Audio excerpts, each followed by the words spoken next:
Google платформасына кіріп, іздеу жолағына HR Nobody деп жазамыз да, іздеу функциясын басамыз. Осы жерде кірген кезде міндетті түрде прием на работу педагога деген ең бірінші шыққан сайтты таңдаймыз. Сайтқа кіргеннен кейін осы жерде регистрация бөліміне өтіп, міндетті түрде работникті таңдап, өздеріңіздің данныйларыңызды енгізесіздер, яғни иініңізді енгізесіз.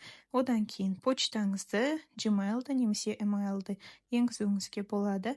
Контактный телефон дегенге өзіңіздің номеріңізді енгізесіз. Выбрать роль деген жерге педагог дегенді таңдайсыз. Одан кейін пароль деген жерге латын әріптерімен және сандармен тұратын өзіңіз ұмытпайтындай етіп парольді енгізесіз. Я согласен деген жерге галочка қойып, создайте учетную запись дегенді басамыз, және ноутбугыңызда міндетті түрде NCLR бағдарламасының қосылып тұрғандығына мән беріңіз.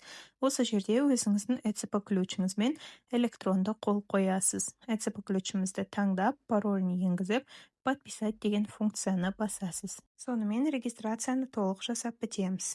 Келесі войти деген бөліміне барып, жаңағы өзіміздің иінімізді және де Nobody сайтына кіретін паролімізді енгізіп, войти функциясын басып кіретін боламыз. Сол жақ жоғарғы бөлігінде екінші вакансия деген бөлімге өтіп, фильтрді өзіміздің қажеттілігіміз бойынша өзгертеміз. Яғни қандай облыс керек, қандай мамандық керек, қандай тілде болғанын қалайсыз, осының барлығын өзіңіздің қажеттілігіңіз бойынша өзгертесіз де бос вакансиялар тізімін қарап шыға аласыз.